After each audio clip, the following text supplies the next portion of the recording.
Bien-aimés en Christ, Shalom. Merci d'avoir le temps de nous suivre encore une fois ce matin. Nous vous disons merci et soyez tous les bienvenus dans cette vidéo qui est consacrée à l'apprentissage de la parole de Dieu, même durant ce moment poétique. Nous vous sommes très reconnaissants que vous passiez votre temps à être toujours avec nous et de nous suivre, de nous supporter. Nous sommes très reconnaissants. Nous vous remercions. Avant de continuer pour le message d'aujourd'hui, nous voulons faire une petite récapitulation de ce qu'on avait vu hier. Et selon la parole de Dieu, hier on avait parlé de l'alliance. Covenant.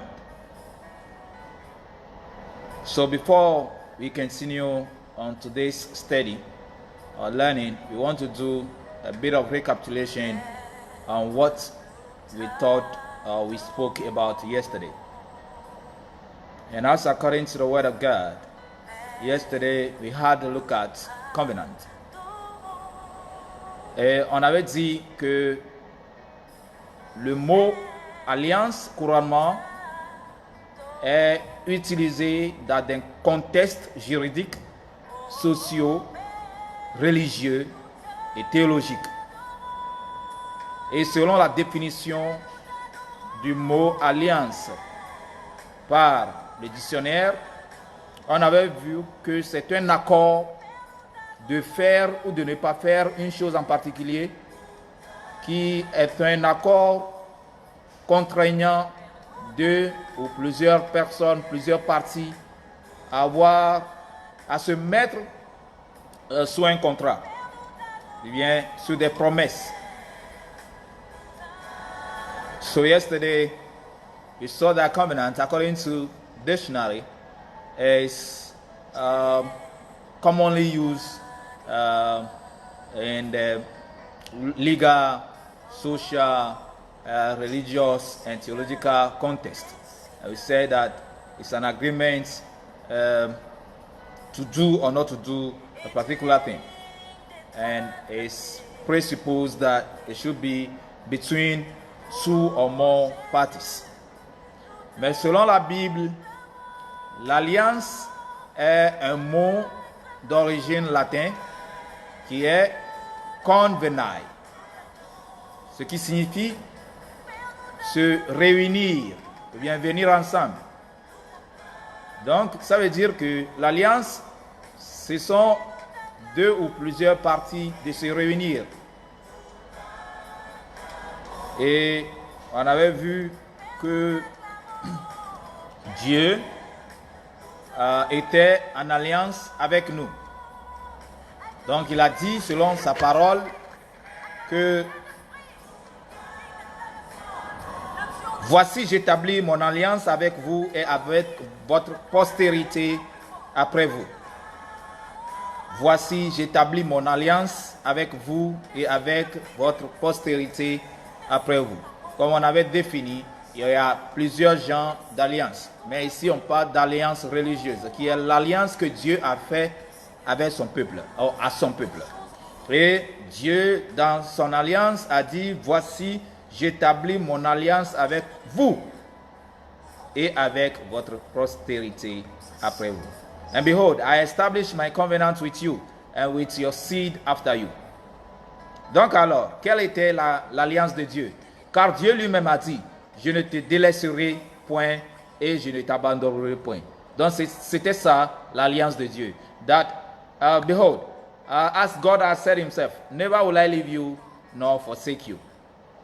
Mais à cause du péché, parce que Dieu, dans sa miséricorde, dans sa grâce, selon son alliance, a été miséricordieux, gracieux envers son peuple, qui il a libéré de la servitude, de l'esclavage, les menant vers la terre promise. Mais le peuple s'est levé, s'est rebellé contre Dieu, en murmurant, en parlant mal de Dieu, et a même essayé d'examiner, de tester, ou bien éprouver Dieu. Donc la Bible dit, Dieu a entendu, il a vu tout ce que son peuple disait contre lui. Donc sa colère s'est levée contre son peuple. Donc ce qu'on a vu est que l'alliance était brisée. L'alliance était brisée.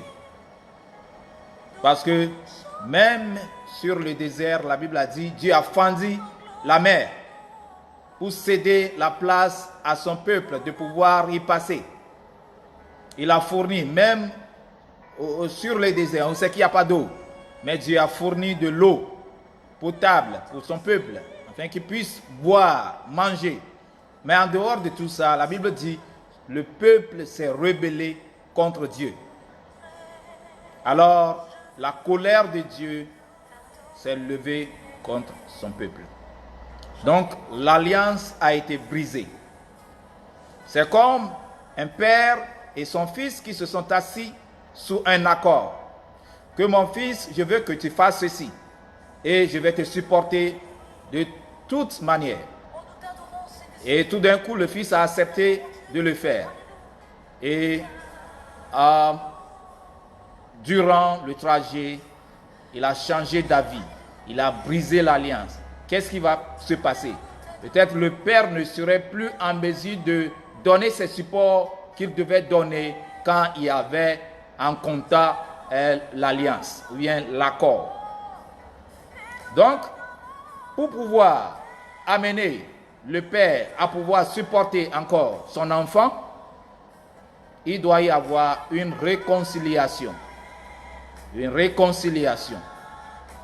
Donc, ce matin, on aura à parler sur la réconciliation, parce que l'alliance est déjà, ou bien a été déjà brisée par le peuple. Sinon Dieu, dans sa parole et sa grâce qui est suffisante pour son peuple, ça doit y rester même après la postérité, après nous. Mais Dieu a dit, mon esprit ne peut plus demeurer en homme.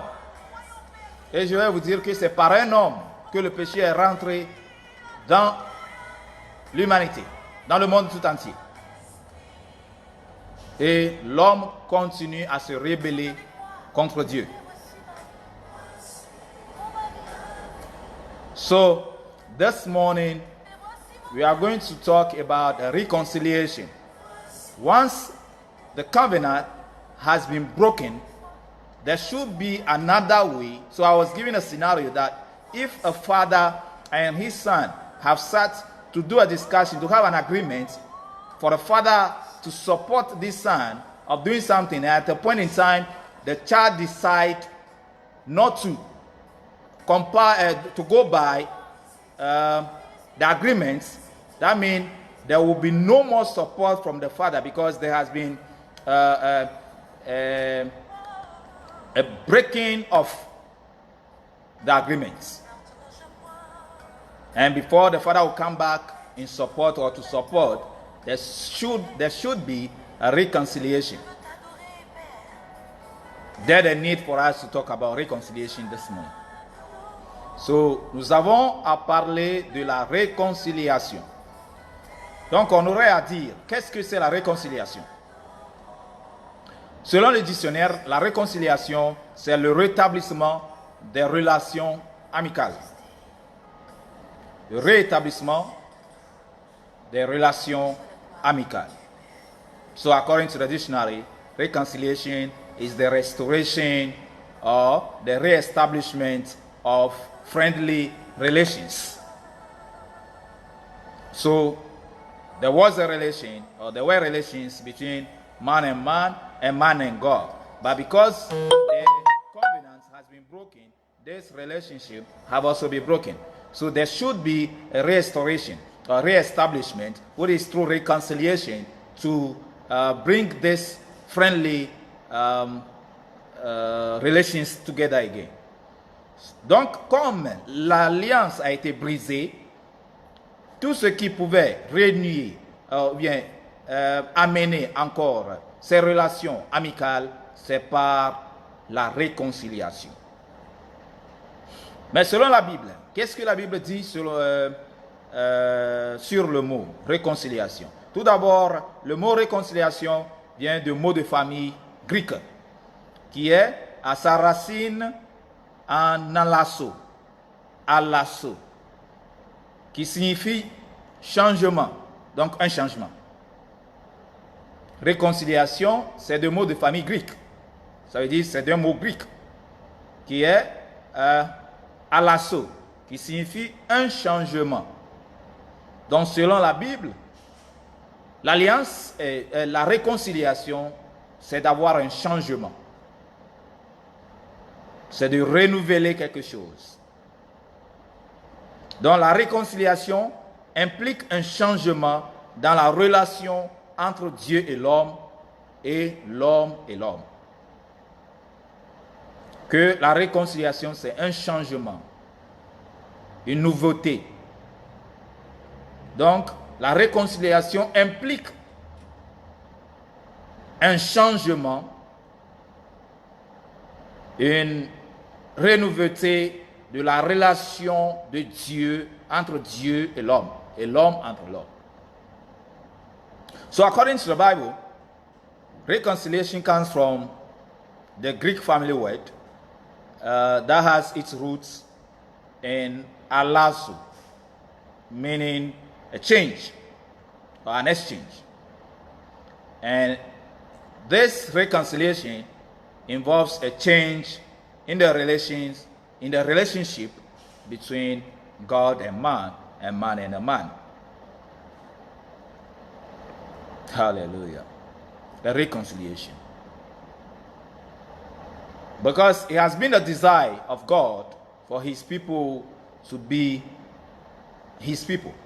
He being a father unto us, we are children unto him.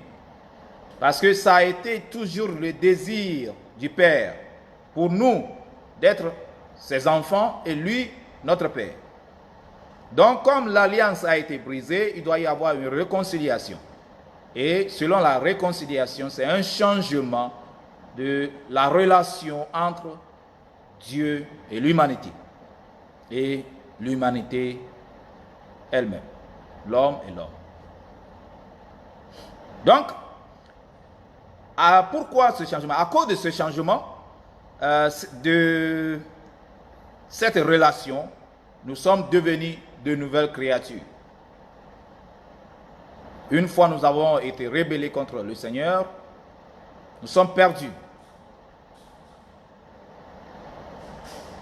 Nous sommes devenus des pécheurs, affaiblis, plus d'espoir. Donc nous devons être renouvelés. Il doit y avoir une nouveauté, il doit y avoir un changement. Donc à cause de ce changement, ou bien de cette réconciliation, nous sommes devenus maintenant une nouvelle créature. Donc il y a la nécessité de la réconciliation, qu'il doit y avoir un changement entre Dieu et l'homme afin que nous puissions devenir une nouvelle créature. Donc à cause de ce changement, de cette réconciliation, nous sommes devenus maintenant de nouvelles créatures. So as we're saying, the need for the reconciliation is that due to this change between God and man, a man and a man, we have become new creatures. Hallelujah. Let's see something in the Bible as according to 2 Corinthians chapter 5, the verse 17. Donc, rapidement, allons dans le livre de 2 Corinthiens, le chapitre 5, le verset 17. 2 Corinthiens 5, 17. Là, il est écrit, je lis. Si quelqu'un est en Christ, il est une nouvelle créature. Si quelqu'un est en Christ, il est une nouvelle créature. Donc nous étions en alliance avec Dieu, nous étions en Dieu et nous sommes rebellés et nous sommes sortis de la présence de Dieu, Donc, nous étions maintenant des anciennes créatures. Pour pouvoir être renouvelés, réconciliés, nous devons devenir des nouvelles créatures. Et comment ça s'est réalisé? Donc la Bible dit, nous sommes maintenant en Christ, qui nous a fait d'une nouvelle créature. Donc selon 2 Corinthiens, le chapitre 5, le verset 17, dit, si quelqu'un est en Christ, il a une nouvelle créature. That if anyone, a man is in Christ, he is a new creature. A new creation. Because we have taken ourselves from the covenant, which kept us in God, under God, in the face of God. And because we have taken ourselves out of the covenant, we were old creatures. And it had to take only reconciliation, a restoration, a re-establishment to bring us back. And once we have been brought back through Christ, anyone who has been brought back to be under this covenant with God has become a new creation. So according to 2 Corinthians 5, the verse 17, the Bible said that if any man being in Christ, he is now a new creation. Are you a new creature? The word of God is calling you this morning to be reconciled to him so that you'll be a new creature.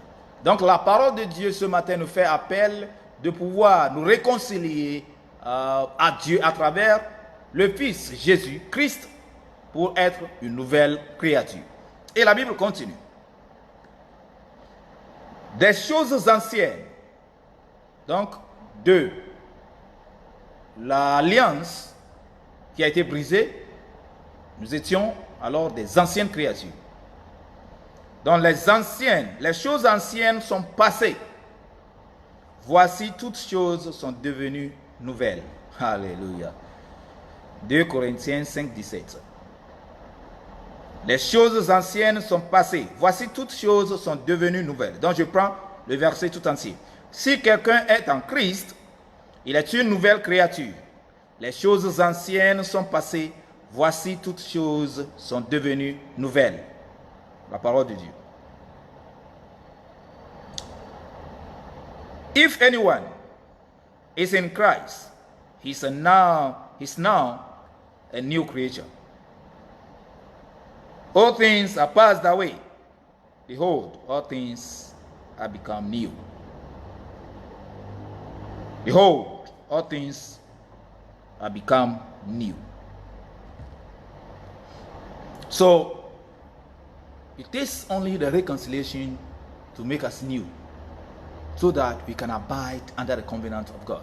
Donc, il prend seulement la réconciliation pour être de nouvelles créatures, pour demeurer dans la présence de Dieu sous son alliance.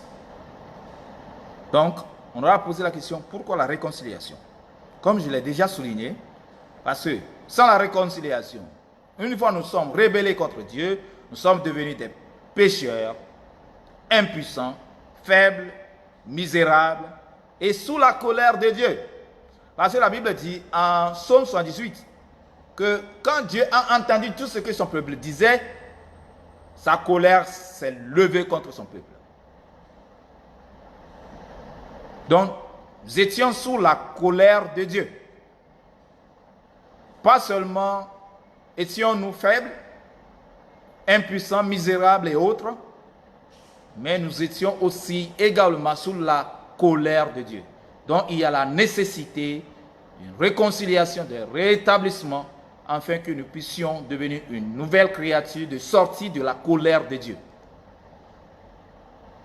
So there is a necessity, a need to be reconciled, because once we have gone out of the covenant, once the covenant has been broken, we've now become sinners, we are miserable, we are powerless, and not all those things, not only those things, but we are also under the anger, the wrath of God. The anger. Because according to Psalm 78, we said that, and when God heard all that his people were saying, his anger, his wrath rose against them. Then it means that we are under the wrath of God, the anger of God. And so to come out of this, we have to be a new creature. And how do we become a new creature? Through reconciliation. That's why the need for reconciliation. We are continuing. We believe and pray that God should grant us understanding to understand the word, so to be reconciled with him, so to have peace even in our inner being, in Jesus' name. Et notre prière est que Dieu nous donne ou nous accorde une compréhension afin de pouvoir comprendre sa parole, pour être réconcilié à lui, de demeurer dans sa paix, au nom de Jésus. Et comment étions-nous réconciliés maintenant à Dieu? S'il y a la nécessité, le besoin d'être réconciliés à Dieu, et nous sommes réconciliés, comment étions-nous réconciliés à Dieu? How were we reconciled with God as the need arises? In 2 Corinthians 5, the same chapter 5, the verse 18, the Bible said that, and all things are of God, who has reconciled us to himself by Christ Jesus. So, how? Through Christ Jesus. 2 Corinthiens 5, 18. Et tout cela vient de Dieu, qui nous a réconciliés avec lui par Christ. Donc, comment étions-nous, ou bien comment sommes-nous réconciliés à Dieu? À travers Christ, Jésus. Et tout cela vient de Dieu, qui nous a réconciliés avec lui par Christ. Donc Dieu, dans sa grâce, ne veut pas que sa colère demeure sur nous, ne veut pas que nous sommes toujours des pécheurs, impuissants, faibles et autres. Donc, il nous a réconciliés encore pour être sous son alliance à travers Christ. Et tout cela vient de lui. Et qui nous a donné maintenant le ministère de la réconciliation. Donc je viens vers vous ce matin parce que Dieu nous a donné un ministère de la réconciliation. Donc je viens vers vous afin que vous puissiez écouter la parole de Dieu qui est sur la réconciliation, afin d'être réconcilié à lui à travers Jésus-Christ. Dieu, tout vient de lui, il nous a déjà réconciliés. Mais pour tous ceux qui ne sont pas réconciliés, il nous a donné un ministère de la réconciliation, de venir vers vous. Je suis juste un frère en Christ, mais il m'a donné le ministère de la réconciliation, dont je viens vers vous ce matin, afin que vous puissiez aussi vous réconcilier à travers Christ à Dieu. So as he said, and all things come from God, and all things are of God, who has reconciled us through Christ to himself, by Christ Jesus, and has given us the ministry of reconciliation. So why am I talking to you right now?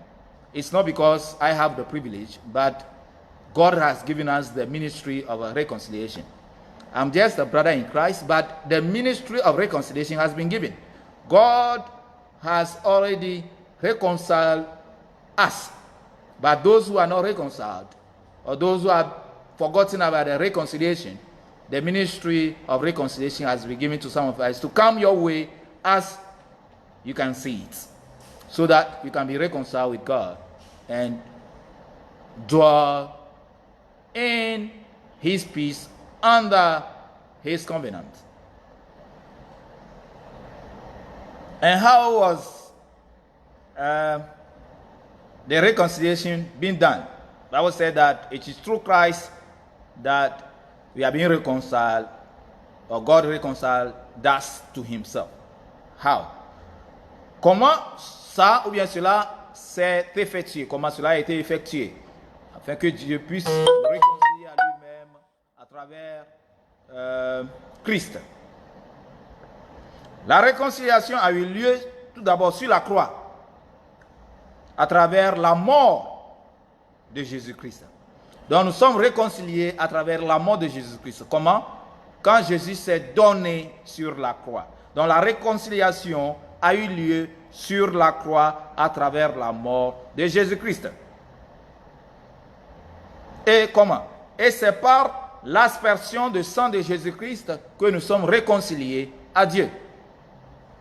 Eh bien, c'est par l'aspersion du sang de Jésus que Dieu nous a réconciliés à lui-même à travers Christ. So we're saying that, how did it manifest? How did it happen? The reconciliation to God, to himself, through Christ. First of all, the reconciliation took place on the cross through the death of our Lord Jesus. So, when Jesus gave up himself on the cross to die, that is through which we are being reconciled with God. And how?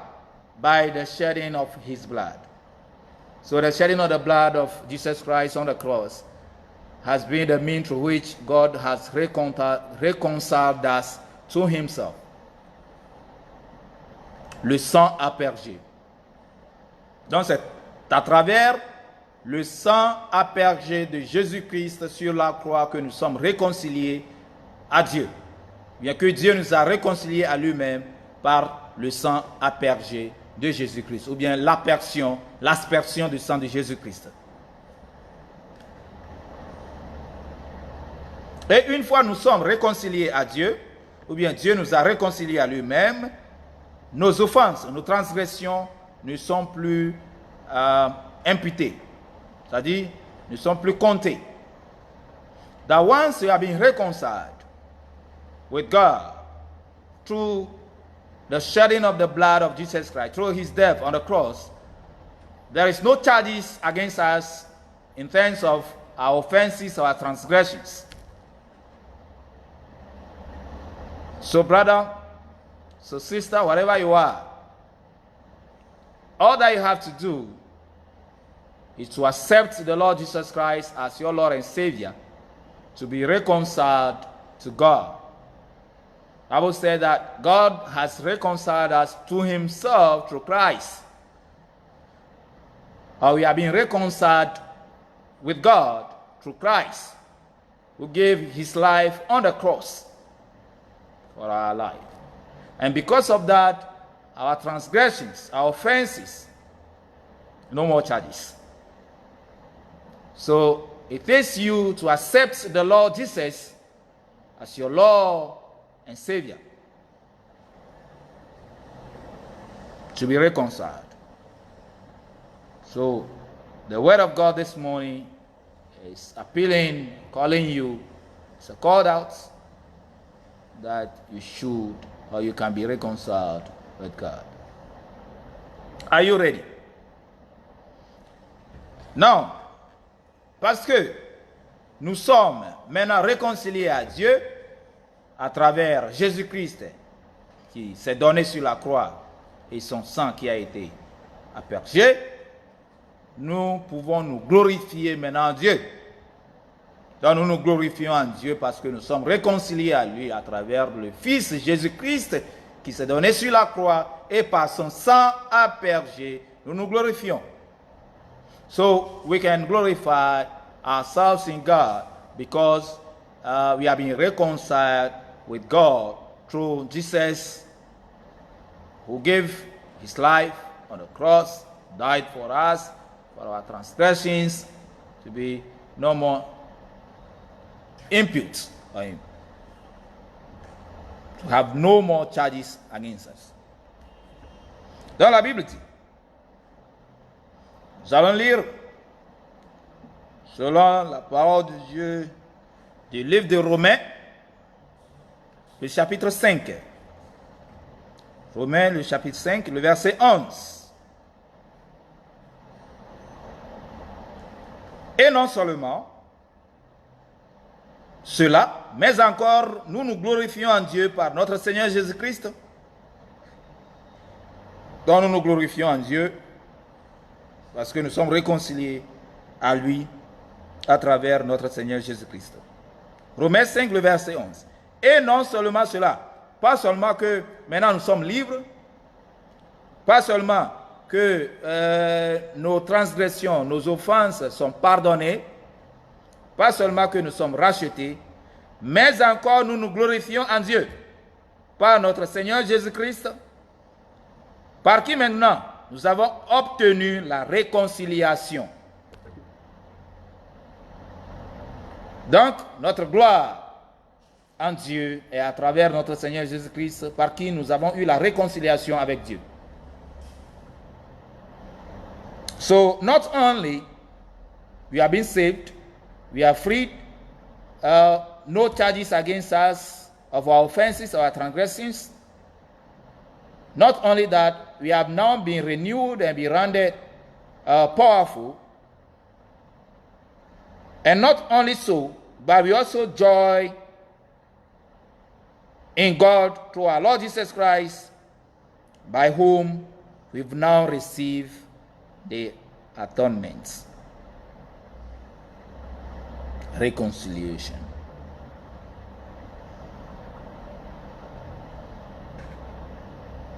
Et voyons, continuons. À cause du temps, sautons au verset 15 de Romains 5.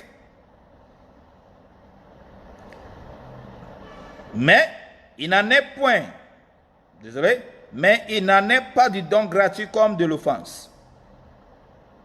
Vous savez que c'est par un seul homme que le péché est rentré dans le monde tout entier. Que nous sommes tous pécheurs et que la gloire de Dieu nous en manque. Don't forget that it's through one man that sin entered the world. That you and I have sinned and fallen short of the glory of God. And in verse 15 of Romans chapter 5, the Bible says, but not as the offense, so also is the free gifts. For if through the offense of one many be dead, much more the grace of God and the gifts by grace, which is by one man, Jesus Christ, has abounded unto many. So as the sin came to one man, it is in like manner that salvation, the reconciliation, is coming from one man, which is Jesus Christ. There is no other mean. So brethren, there is no other way you can be reconciled with God, if not only through Christ. It is only through Christ. He who giveth his life on the cross to share his blood, to reconcile us through the Father, so that we may have a reconciliation with him. I would say that it's by one man. And who is that man? Jesus Christ. That love, grace, peace have abounded unto many. So come, be reconciled with him. Come, be reconciled with him through Jesus Christ, by accepting Jesus Christ as your personal Savior and Lord, your Lord and Savior, so that you be reconciled with him. Et la Bible dit, donc, car si par l'offense d'un seul,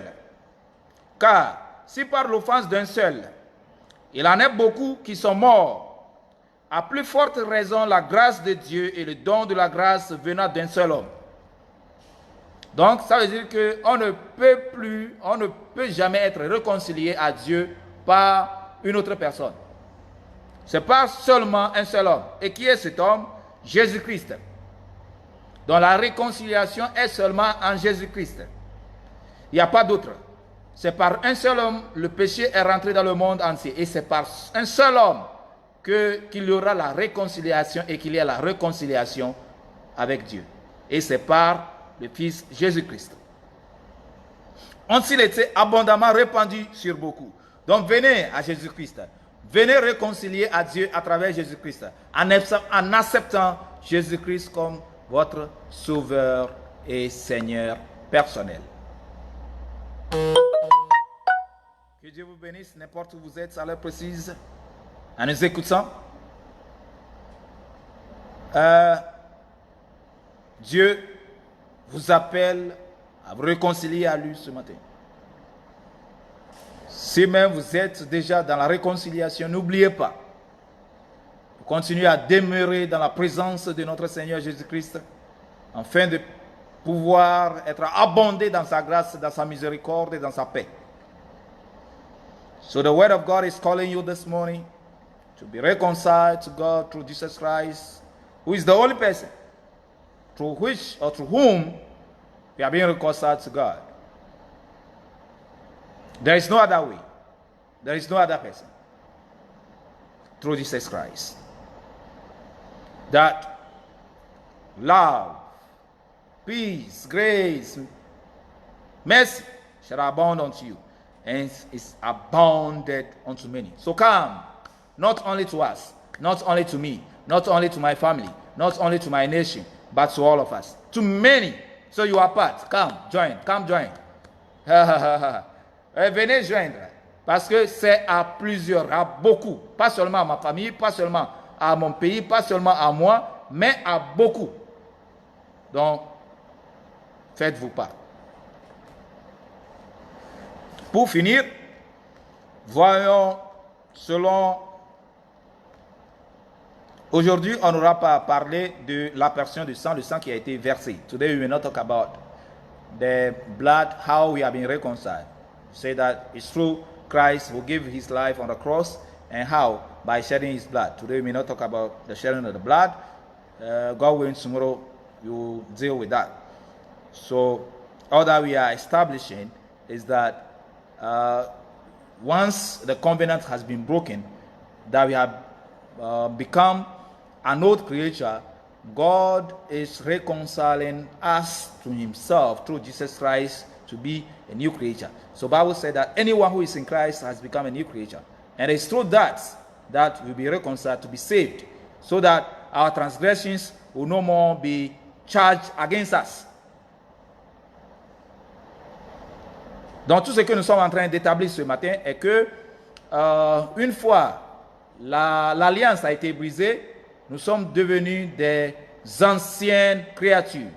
Et ça prend seulement la réconciliation en Dieu à travers Jésus-Christ qui s'est donné sur la croix, afin que nous puissions nous réconcilier à Dieu pour être de nouvelles créatures. Afin que nos transgressions, nos offenses ne sont plus chargées contre nous. Donc venez.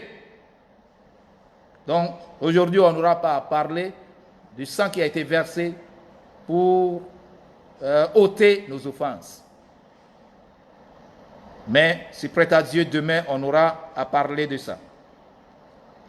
Donc pour finir, nous allons voir selon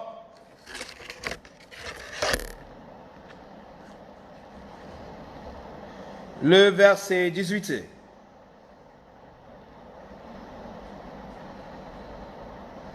Ainsi donc, comme par une seule offense la condamnation a été atteinte sur les hommes, de même par un seul acte de justice, la justification qui donne la vie s'étend à tous les hommes. Romains 5, le verset 18. C'est sur ce verset qu'on aura à s'arrêter pour aujourd'hui. Ainsi donc, comme par une seule personne, ainsi donc, comme par une seule offense la condamnation a atteint tous les hommes, de même par un seul acte de justice, la justification qui donne la vie s'étend à tous les hommes. Donc venez pour être justifiés, afin que la vie vous soit étendue au nom de Jésus. que par la seule offense, tout a été condamné à mort. Et par un seul acte de justice, tout doit être justifié pour une vie qui s'étend à vous. Donc, Dieu étend sa main, qui est la vie, vers vous ce matin. Pourquoi ne pas l'accepter? Pourquoi ne pas accepter? Therefore, as by the offense of one judgment came upon all men to condemnation, even so by the righteousness of one, the free gifts came upon all men into justification of life.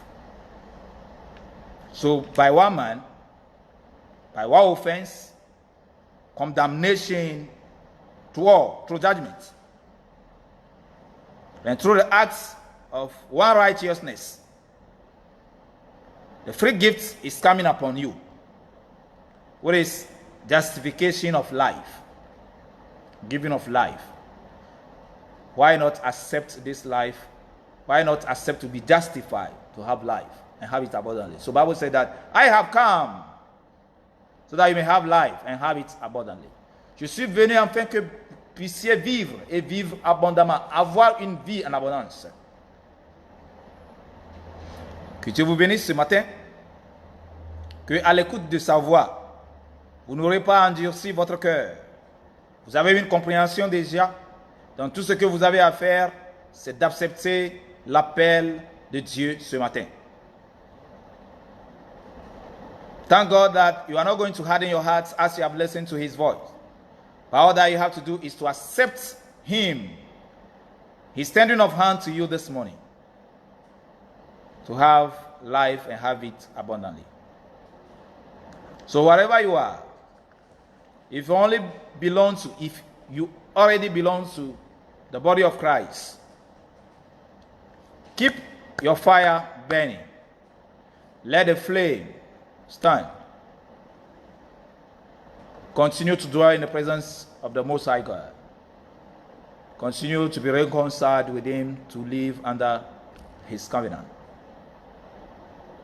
Si vous faites déjà part du corps de Christ, maintenez votre présence ou bien cherchez toujours à demeurer dans la présence de notre Seigneur Jésus-Christ. Cherchez à être toujours réconcilié en lui et n'oubliez pas de maintenir votre feu allumé, que la flamme continue à flammer. Vous autres qui auront accepté le Seigneur Jésus-Christ ce matin, cherchez une église vivante là où vous êtes et allez confesser le Seigneur. Acceptez-le comme votre Seigneur et Sauveur personnel et votre vie ne sera jamais la même. Que Dieu vous bénisse et rendez-vous demain afin qu'on puisse continuer sur le message. May God bless you wherever you are, and thank you for your time. Make time with us tomorrow as we come your way to continue with our study. May God bless you. We say to those who will accept the Lord Jesus as their personal Savior and Lord to seek a living church wherever they are and confess and accept the Lord Jesus Christ. God bless you in the name